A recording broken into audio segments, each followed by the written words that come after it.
A long-awaited breakthrough to end the war in Gaza, now pending a vote in the Israeli cabinet. The government convening later tonight to ratify a ceasefire and hostage deal, announced under the first phase of a US-led agreement. Prime Minister Benjamin Netanyahu's office insisting the truce will only take effect after cabinet approval. When that happens, Israeli troops will have to pull back from Gaza to an agreed line. And a 72-hour clock will start for a hostage prisoner swap. According to the plan, 250 Palestinian prisoners serving life sentences and 1,700 Gazans detained after the 7th of October 2023 will be freed in exchange for the 20 remaining living hostages held by Hamas. There'll also be a surge in aid, with around 400 trucks reportedly allowed into Gaza every day for the first 5 days of the truce, with that figure expected to go up in the days after that. And more, we're joined by Blake Sifton in Tel Aviv and Nick Harper from Washington, D.C., covering this story for CNA. Blake, let's start with you. We're saying, or rather, the Israeli Prime Minister maintaining that this first phase will only go ahead with a ratification from the Israeli government and security cabinet. Would we be jumping the gun now to assume that it's a done deal?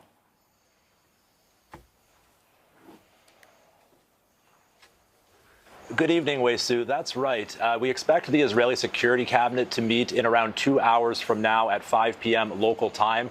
They will have a briefing on this deal and vote on it, and then the wider political cabinet is expected to vote around an hour later at 6 p.m. Now, it is expected to go through, and once it has been ratified, of course, we would see a cessation of hostilities. The Israeli military would stop its bombardment of Gaza, that we should note they have been carrying out throughout the night and into today. Then within 24 hours, the Israeli military would withdraw to those agreed upon lines we mentioned. And within 72 hours, we would see the release of all 48 Israeli hostages in exchange for the Palestinian prisoners. Now, as I said, the Security Cabinet and the wider political cabinet are expected to ratify this deal. However, there is opposition, and that comes from far-right members of Benjamin Netanyahu's ruling coalition, specifically far-right Security Minister Itamar Ben-Gvir and Finance Minister Bezalel Smotrich. Now, we haven't heard from Ben-Gvir yet today, but we have heard from Smotrich, and he has said that today he's feeling a mix of emotions. He says he's feeling joy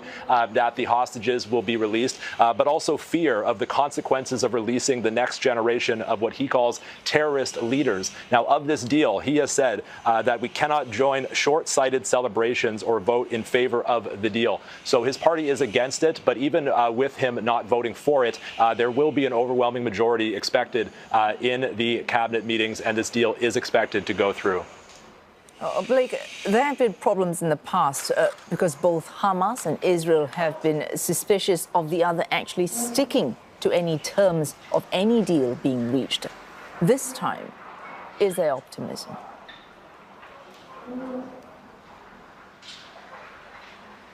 Well, that's certainly the feeling on the ground in Gaza. When I speak to contacts there are scenes of joy. People are very happy. They're relieved. They hope this nightmare of a war that they've experienced is almost over. But they are also very concerned that once Hamas gives back the Israeli hostages and essentially lost all their leverage, they're worried that Israel will renew hostilities and that the war will begin. And that's certainly what far-right coalition partners of Netanyahu, like Smotrich, want. They've openly said that once the hostages are back, they expect Israel to continue the war. Now, what's different this time is that Hamas has received guarantees from the United States, and there are reports that Turkey, Egypt, and Qatar convincing Hamas that this time the United States would insist and compel Israel to obey and to follow its obligations according to a deal is what's led Hamas to accept this deal. And as evidence of that, they showed how the United States was able to convince Israel to apologize to Qatar for the airstrikes they carried out against Hamas's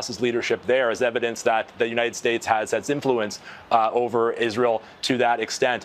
Now, within Israel, there is a bit more optimism. We should remember, of course, that they just need the hostages back, which should come in a few days. Whereas for the people of Gaza to get what they need from this deal, they need the war to end. And of course, for that to happen, a great deal of more obstacles need to be overcome. We should remember that this essentially at this stage is a ceasefire deal, but the wider peace deal has obstacles to overcome, like the disarming of Hamas, the demilitarization of Gaza, and the composition of this transitional government that's meant to eventually take over governance from Hamas.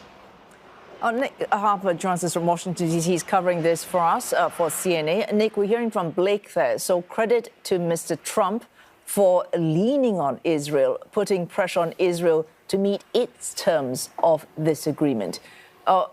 If that should be the case, Mr. Trump drawing great pride from his title as a peacemaker, would this, even just the first phase, redound to his credit?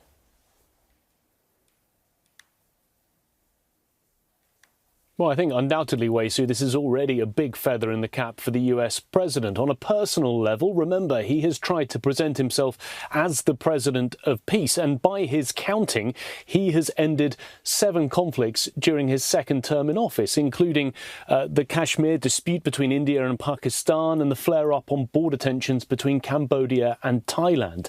And remember, the Nobel Peace Prize gets announced on Friday in the coming hours. It's something that he would like to win.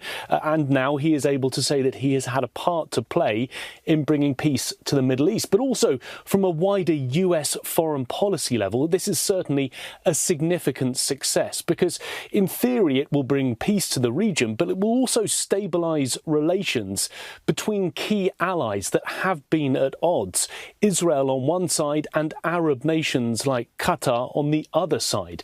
Bear in mind that the part of the pressure that we've seen being put on by the US president against the Prime Minister, Benjamin Netanyahu, was in relation to that Israeli airstrike against Qatar, this time a month ago, on the 9th of September, when they targeted a Hamas delegation that was there negotiating in Doha. The US then putting much pressure on the Israelis to take up this framework agreement. So it could help to stabilise relations. And that is, of course, a win for the United States when they're trying to balance those partners. And Nick, of course, reservations we're hearing from all sides that a win only counts as a win if it is, in fact, a lasting win, and concerns that Mr. Trump may not have the bandwidth and focus to continue to put pressure on all the relevant parties to make sure this is a sustainable win. Well, you're absolutely right. I mean, Donald Trump acknowledged this in his social media post. He said that this was the first steps towards a strong, durable and everlasting peace. But first steps indeed.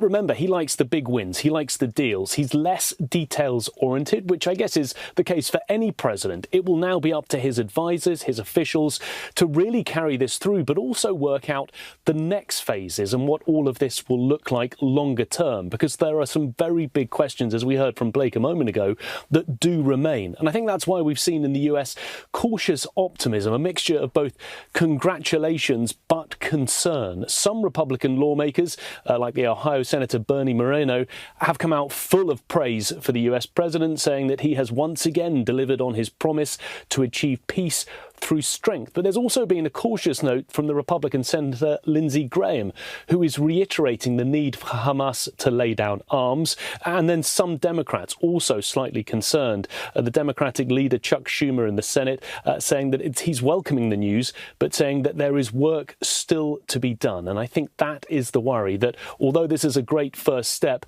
plenty of things need to be worked out. And really that needs to continue, whether or not the US president is leading the efforts or not. Oh, thanks. Blake Sifton in Tel Aviv, Nick Harper in Washington, D.C., covering this story live for us on CNA.